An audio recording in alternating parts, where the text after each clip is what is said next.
Universal appeal ఉన్న larger than life తరహా powerful స్క్రిప్ట్తో Boyapati Srinu అఖండ 2 సినిమాని తెరకెక్కిస్తున్నారు. అంచనాలకు ఏమాత్రం తగ్గకుండా హై యాక్షన్ యాక్షన్ను, గ్రిప్పింగ్ డ్రామాను జోడిస్తున్నట్లు తెలుస్తోంది. ఇందులోనూ అఘోర పాత్ర హైలైట్ అవుతుందని, బాలయ్య తాండవం చూడబోతున్నామని చిత్ర వర్గాలు అంటున్నారు. ప్రగ్యా జైస్వాల్ హీరోయిన్గా కనిపించనున్న ఈ క్రేజీ సీక్వెల్లో పలువురు ప్రముఖ నటీనటులు భాగం కానున్నారు. తేజస్విని నందమూరి సమర్పణలో 14 రీల్స్ ప్లస్ బ్యానర్పై రామ్ అచంట, గోపీచంద్ అచంట భారీ బడ్జెట్తో అఖండ 2 తాండవం చిత్రాన్ని నిర్మిస్తున్నారు.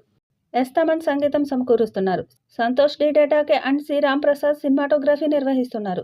ఏఎస్ ప్రకాష్ ఆర్ట్ డైరెక్టర్గా, తమ్మిరాజు ఎడిటర్గా వ్యవహరిస్తున్నారు. Stunt masters Ram Lakshman fights compose చేస్తున్నారు. దసరా కానుకగా 2025 సెప్టెంబర్ 25న ఈ సినిమా విడుదల కానుంది. తెలుగుతో పాటుగా హిందీ, తమిళ, కన్నడ, మలయాళ భాషల్లో ప్రేక్షకుల ముందుకు రానుంది. 200 కోట్లతో తీస్తున్న ఈ చిత్రం పాన్ ఇండియా స్థాయిలో రికార్డు క్రియేట్ చేస్తుందని భావిస్తున్నారు. ఈ వీడియోపై మీ అభిప్రాయాన్ని కామెంట్ బాక్స్లో తెలియజేయండి. ఈ వీడియో మీకు నచ్చితే లైక్ చేయండి, షేర్ చేయండి, కామెంట్ చేయండి. మరిన్ని అప్డేట్స్ కోసం మన ఛానల్ని సబ్స్క్రైబ్ చేసుకోండి. అలాగే పక్కనే ఉన్న గంట సింబల్ని గట్టిగా కొట్టండి. ఈ విషయాన్ని ఆయనే స్వయంగా బయటపెట్టాడు. అఖండ సినిమాలో కాసేపటి వరకు బాలయ్యను ఒక అఘోరాగా చూపించాడు బోయపాటి శ్రీను.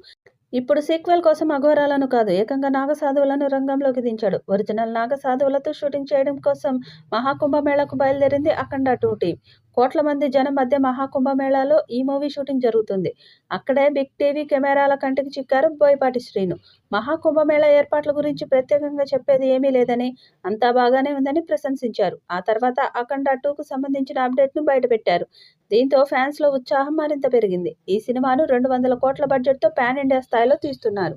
ఈ వీడియోపై మీ అభిప్రాయాన్ని కామెంట్ బాక్స్లో తెలియజేయండి. ఈ వీడియో మీకు నచ్చితే లైక్ చేయండి, షేర్ చేయండి, కామెంట్ చేయండి. మరిన్ని అప్డేట్స్ కోసం మన ఛానల్ని సబ్స్క్రైబ్ చేసుకోండి. అలాగే పక్కనే ఉన్న గంట సింబల్ని గట్టిగా కొట్టండి.